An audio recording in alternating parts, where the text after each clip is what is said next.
Guys, kumpul sini deh. Jadi ada salah satu followers aku, ada yang request katanya, "Kak, buat konten dong, bedanya D3 dan S1 farmasi itu apa sih?" Terus sesuai pengalaman juga, banyak yang bilang sampai aku bosen dengernya, katanya, Dah, kok ambil D3 farmasi sih? Kenapa nggak langsung S1? Kagok tahu.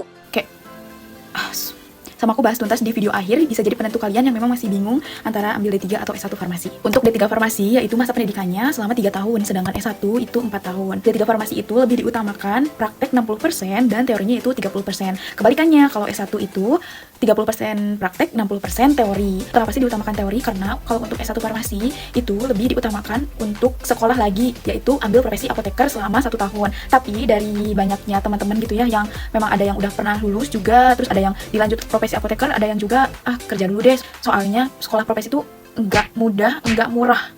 Benar-benar perlu dipersiapkan. Terus kalau D3 farmasi itu lebih cepat kerjanya dari S1 karena masa pendidikannya kan 3 tahun, S1 kan 4 tahun, beda setahun.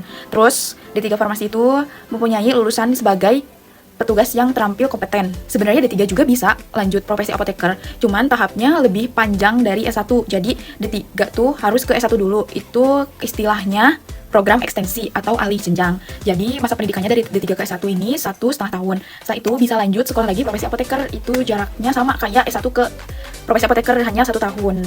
Tapi program ekstensi itu hanya terbatas, hanya kampus-kampus tertentu. Jadi kalau dihitung nih, S1 kan 4 tahun, profesi apoteker 1 tahun jadi 5 tahun. Kalau D3 dulu, 3 tahun D3, 1,5 tahun S1, jadi 4 tahun setengah, ditambah profesi apoteker 1 tahun, 5 tahun setengah. Gitu, jadi memang perjalanannya lebih panjang D3. Tapi kalau memang dari teman-temannya udah dipikir nih rezekinya memang ada buat S1 langsung lanjut profesi, mending kata aku langsung S1 aja, jangan D3 dulu. Nah, itu tergantung dari rezeki masing-masing ya. Karena aku yang lulusan D3 aja udah engap guys. Sumpah, benar-benar harus mental, tenaga, uang, pikiran, apalagi itu pikiran.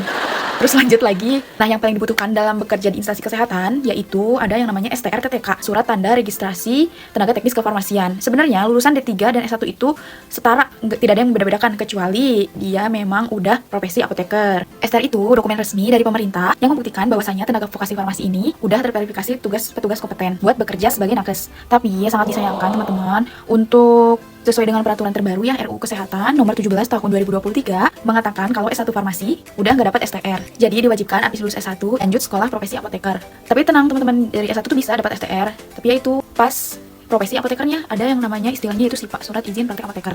Jadi lowongan pekerjaannya itu lebih unggul lulusan D3 farmasi. Seperti di instansi kesehatan salah satunya rumah sakit, puskesmas, klinik, badan POM, industri farmasi, terus Dinkes. S1 farmasi juga bisa dikerja di instansi kesehatan, salah satunya yaitu industri farmasi. Bisa juga sebagai peneliti, bisa di badan POM, enggak hanya jaga di apotek doang. Terus kebanyakan yang bilang nih katanya, "Oh, jurusan farmasi ya jaga di apotek, jaga obat."